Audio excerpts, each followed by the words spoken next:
Donc, je parle de l'Afrique de l'Ouest en général, mais l'Afrique, n'est-ce pas, les 3 pays de l'AES, c'est maintenant que ces chefs d'État ont su rompre avec la démocratie d'alternance pour pouvoir donc, pacifier leur sol. Et pour le pacifier, il faut des accords de collaboration avec les BRICS à l'immédiat et des accords de collaboration aussi économiques. Donc, c'est aujourd'hui que ces 3 pays ont su rompre avec la démocratie d'alternance et nous leur disons merci et nous invitons tous les panafricanistes. On ne peut pas être panafricaniste et adjurer la démocratie de l'alternance. Merci. Merci à vous, monsieur. Oui, docteur Yam. Non, il y a du vrai dans ce que dit monsieur Boa, mais attention à mon avis, à finalement en arrière-plan, à légitimer l'incompétence des chefs d'État d'Afrique centrale. Nous devons être, ce sont nos chefs d'État, mais nous devons pouvoir leur dire la vérité. Ce sont des citoyens d'abord. L'Afrique centrale, c'est la dernière région au classement économique des régions dans le monde. On ne peut pas en être fier en disant que les gens sont au pouvoir depuis 40 ans, certains depuis les années 70. Et être fier de cette affaire. Je suis persuadé que nous devons pouvoir, à mon avis, mesurer un peu ce genre de choses. Qu'est-ce qu'ils ont rompu à la démocratie d'alternance. Ça a apporté quoi? Vous êtes la dernière région au niveau international, vous êtes incapable de sortir du franc CFA, vous avez une économie plombée, vous n'avez pratiquement pas de voie de communication entre vous. Vous êtes l'une des régions d'Afrique où pour prendre un avion et aller dans un autre pays, c'est une catastrophe. Et en général, ce sont des compagnies aériennes qui viennent d'autres régions, qui viennent vous transporter. Vous êtes, et là je suppose que vous parliez de l'Afrique centrale, CEMAC. Vous êtes dans une région où...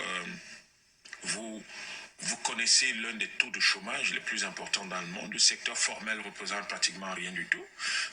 Non, pas du tout. Nous ne devons pas présenter ces choses-là comme des qualités ou comme des avantages.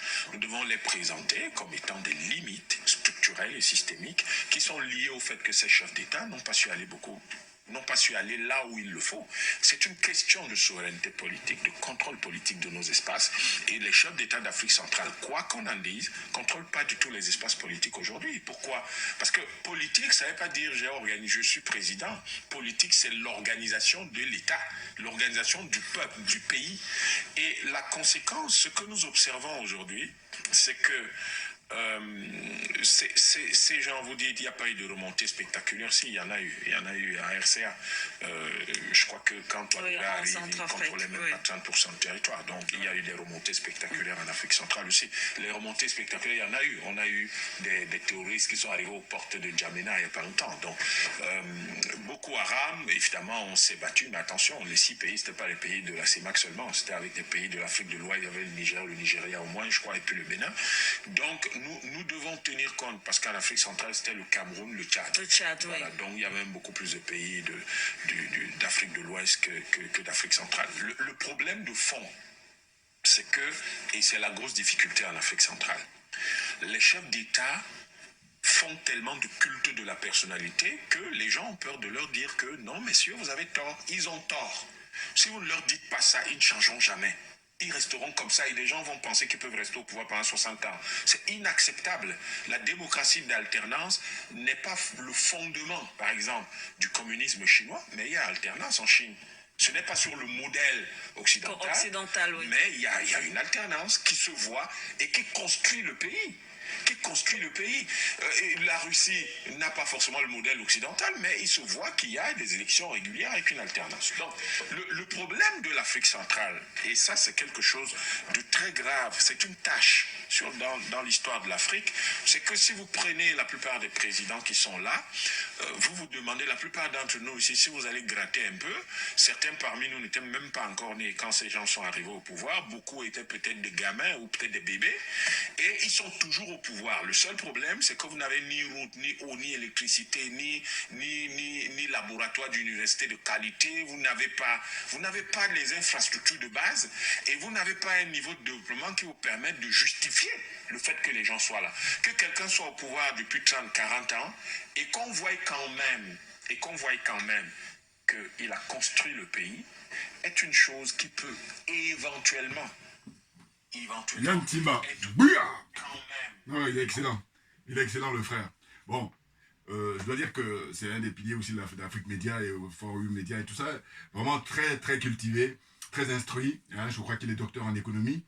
Et vraiment très sensé. Bon, il y a quelques fois où je ne suis pas d'accord, mais la plupart du temps, je suis d'accord avec lui parce qu'il a des analyses très pointues, très pertinentes, claires. Diobion, c'est mon surnom sur le net. Je suis accessoirement, mais accessoirement seulement spécialiste de la France. En revanche, je suis un panafricain authentique, un panafricain convaincant, un panafricain convaincu. Bah écoutez, aujourd'hui, donc, nous sommes le 25 juin 2024. Je reviens sur l'actualité là-bas en Afrique centrale, notamment au Cameroun. Alors, cette émission-là, je l'ai pris comme ça rapidement, et puis j'ai fait la vidéo, en fait, parce que j'ai vraiment apprécié son intervention, parce qu'en fait, il est intervenu juste après un monsieur là qui est sur le plateau. Hein, un monsieur que je découvre, bon, qui doit être connu au Cameroun, ou en tout cas par les médias là-bas, ou le public, ou la population camerounaise. Mais lui, au début, pourtant quand il a fait son développement, c'était très bien. Mais après, à la chute, c'est là où il avait tout faux. Parce qu'en gros, c'était toujours de dire, voilà, ne rentrons pas dans le jeu de la démocratie à l'occidentale et tout, parce que, etc., etc. Et Yann Timba, justement, a apporté le rectificatif que je trouvais très juste.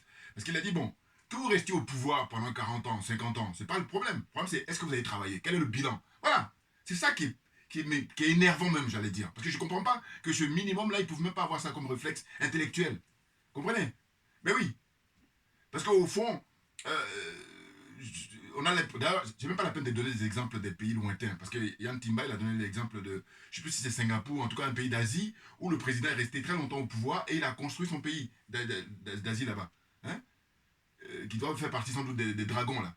Donc, après, quand il a laissé le pouvoir, bon, mais la population ne peut rien dire, puisqu'il a construit le pays. Alors que là, quand vous prenez l'Afrique centrale, hein, qui construit quoi? En tête de pont ou en tête de peloton, le Cameroun de Paul Biya. C'est le désastre total. Et donc, normalement, la pudeur veut qu'on doit se garder de dire, voyez, nous, on n'est pas rentré en Afrique de l'Ouest dans le jeu de l'alternance, et donc c'est pour ça que nous sommes préservés. Mais préservés de quoi? Et c'est ce qu'il a dit très justement. Il faut leur dire la vérité, que vous avez l'occasion de travailler correctement, vous avez été incompétent. Voilà. Je crois que je ne peux pas utiliser le thème là-bas, mais en tous les cas, il a fait comprendre que vous n'avez pas fait le travail. Hein, vous n'avez pas travaillé correctement. Donc il faut pouvoir leur dire ça, parce que sinon, si vous ne le dites pas, eux, ils vont estimer que voilà, ils ont tout bon. Alors que quand on regarde le bilan, sur le plan économique, sur le plan sanitaire, sur le plan culturel, sur le plan éducatif, enfin, la totale, rien. Voilà. Quand on sait que le Cameroun, il y a vraiment, comment dire ça, de l'énergie, il y a de la ressources humaines. Prenez individuellement les Camerounais.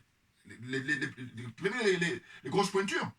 Mais, je dis bon, quand vous prenez les grosses pointures du Cameroun, et puis vous y ajoutez quelqu'un qui va agir soit dans l'alternance démocratique au sens noble, ou alors à la Kadhafi. Mais on est... ces génies-là, ça va être multiplié. On aura plusieurs Roger Mila, plusieurs Samuel Eto'o, plusieurs Manu Dibango. Attention, c'est du très très lourd là, parce que Dibango, il a été même copié par les Américains. Et quand je dis copié par les Américains, très souvent on pense à Michael Jackson. Mais non, il n'y a pas que Michael Jackson. Michael Jackson c'est très connu. Mais il y a des groupes très connus, je vous dis. Vous prenez des morceaux de Frankie Beverly, le groupe Maze. Mais ils ont tous été influencés par Dibango. Dibango les a influencés. Bien entendu. Parce que dans les années 70, on nous expliquait qu'il était dans les charts américains, c'est-à-dire qu'il était dans le hit. Hein? Donc, hein, la liste est longue. Individuellement, les Camerounais. Et là, le bilan au niveau politique, c'est zéro. Même quand je dis zéro. Non. Je dis, moi, mon appréciation. La durée du mandat de Paul Biya, jusqu'à ce qu'il quitte le pouvoir, hein, eh bien, c'est moins. Là, aujourd'hui, ça fait combien? 82. Donc, ça fait 42 ans qu'il est au pouvoir. Donc, ça fait moins 42. Si on est en 2025 que Paul Biya est toujours là, moins, ainsi de suite, comprenez ma logique, voilà. Moins, c'est même pas zéro. Parce que zéro, c'est gentil. N'importe quoi.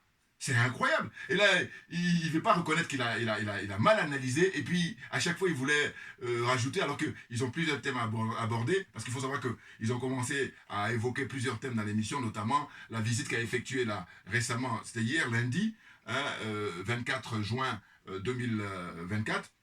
Les anciens présidents du Bénin, à savoir Nicéphore Soglo, Dieudonné, et puis Boni Yahi Boni. Bon, ils sont allés voir les dirigeants du Niger pour essayer de faire une petite réconciliation là. Bon, rapidement, mon point de vue là-dessus. Alors, autant j'ai beaucoup d'estime, beaucoup de respect hein, pour le président Nicéphore Dieudonné Soglo. Mais quand ils vont là-bas pour dire il va falloir mettre la balle au centre ou la balle à terre, mais il y a un préalable. Ça, c'est non négociable. Donc, il ne faut pas aller perdre le temps des dirigeants du Niger. Hein.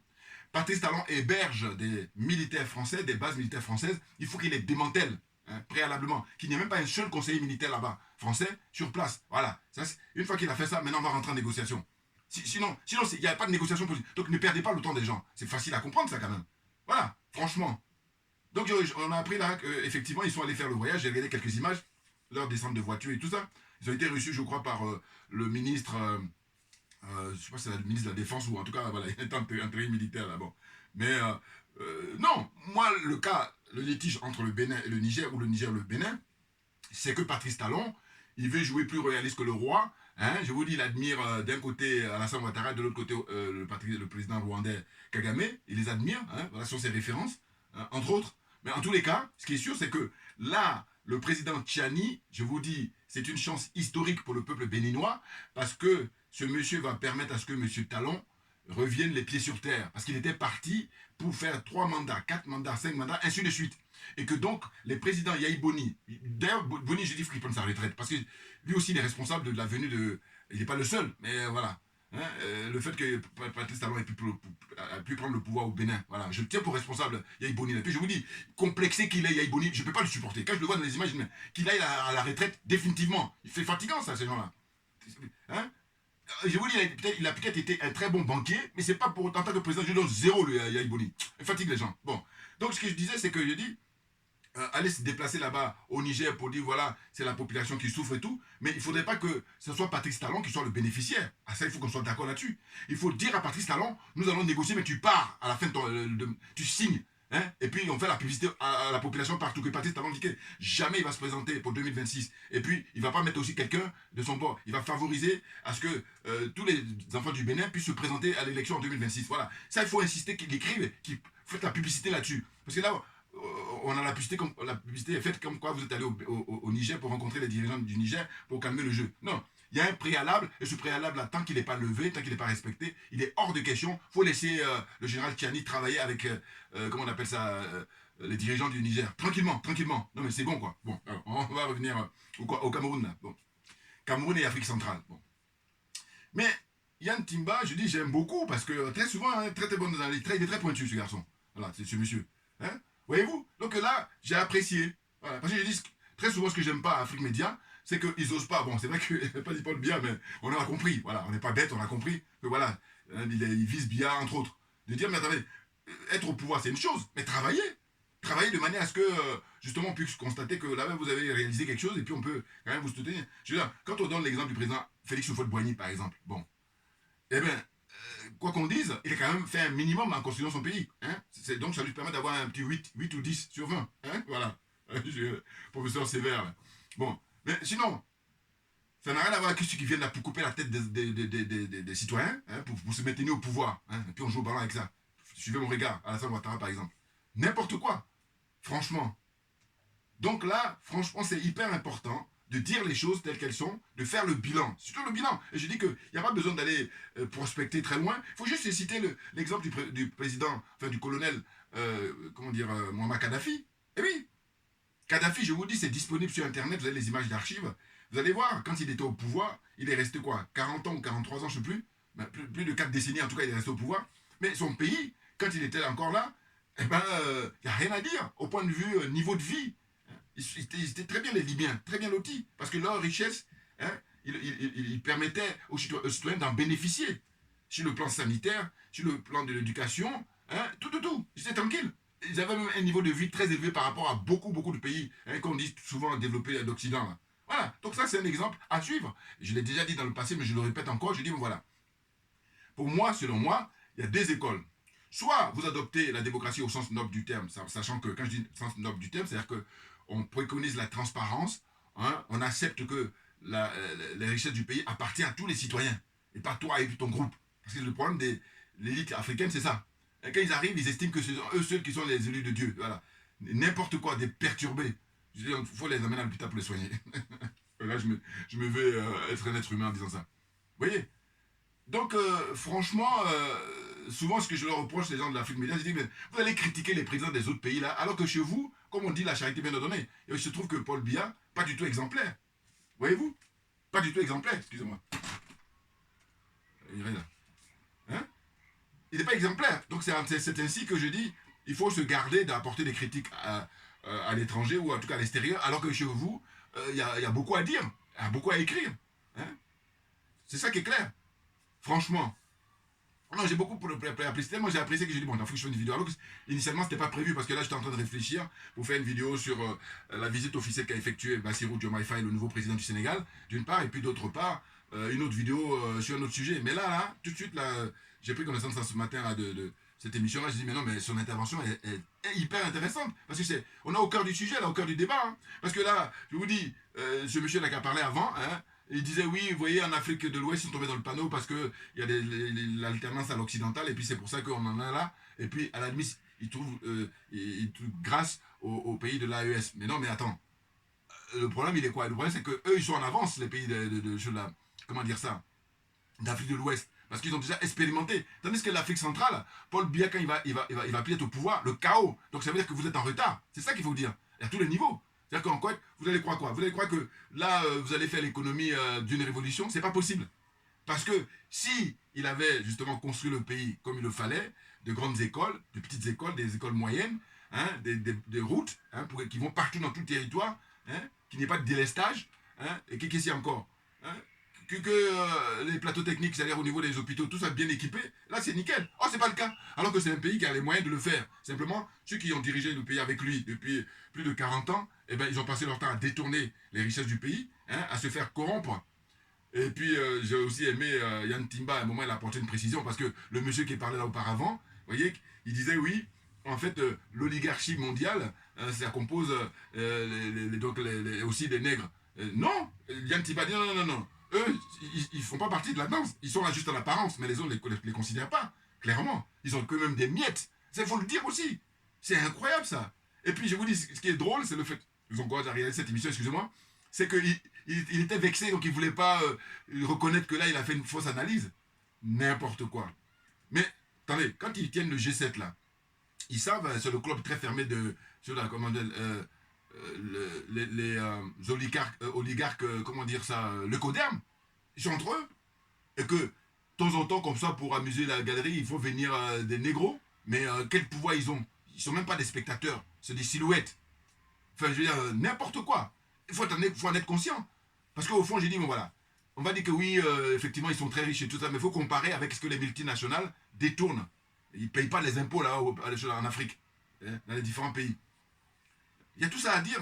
Et puis là, il y en a qui n'ont pas la force de dire. Je dis, bon, si tu n'as pas la force de le dire, ferme-la, donne la parole à Yann Timba, il va le dire très clairement. Et puis, ne cherche pas à vouloir, comment dire ça, un sursaut d'orgueil, et puis dire, bon, il faut quand même que je dise un dernier mot. Alors que non, tout le monde est témoin, on assiste à l'émission, on voit que tu as tout faux là, dans tes analyses. Et pourtant, je vous dis, quand il a commencé au début, je disais bien. Et puis maintenant, c'est vers la fin, la paf, et il tombe dans le truc. Parce que justement, hein, on veut toujours donner raison aux dictateurs là, qui sont au pouvoir hein, depuis des décennies et qui ne font rien, ils ne travaillent pas. Donc, ils sacrifient des générations. Vous vous rendez compte? C'est ça qui est très grave. C'est criminel de sacrifier des générations. Parce qu'on est des passages sur cette terre, il faut faire de manière à ce que tout le monde y trouve son compte. Bon, alors je vais m'arrêter là, parce que c'était un coup de gueule comme ça que je voulais poser par rapport au fait que ceux qui disent oui, la démocratie... Écoutez, excusez-moi, si on part du principe que les gens ont été à l'école, l'école occidentale si vous voulez, ils ont eu des diplômes, donc ils ont étudié en long et en large. Qu'est-ce que c'est que l'alternance? Qu'est-ce que c'est que le droit de chacun? Le droit des individus, le droit de la collectivité? Ils savent tout ça. Simplement pour le mettre en pratique, ils sont tellement dépassés par les événements à cause de l'aliénation, à cause du complexe et à cause de la corruption, ce qui fait qu'on en est là. Sinon, ce n'est pas des choses qu'ils ne savent pas. Ils savent tout, ils ont bien étudié.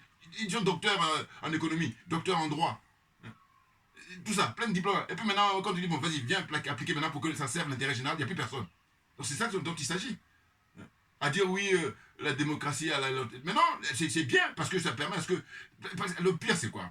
C'est que les gens comme Paul Biya, mais qu'il accepte de mettre quelqu'un d'autre. Mais il ne veut même pas. Ils veulent mourir au pouvoir. Eux tous, la plupart. Eux tous. À 99%, c'est comme ça qu'ils fonctionnent. Mais est-ce que ça a du sens? C'est-à-dire que, sans même parler de mettre quelqu'un d'opposition, mais eux-mêmes dans leur camp, ils ne veulent même pas. Donc, quand on dit que c'est grave, le mot est faible. Voilà. n'importe quoi. Merci à vous tous pour votre attention et puis je reviendrai parce que là je vous dis, j'ai vraiment essayé de faire ça rapidement. Et puis à très bientôt, merci beaucoup.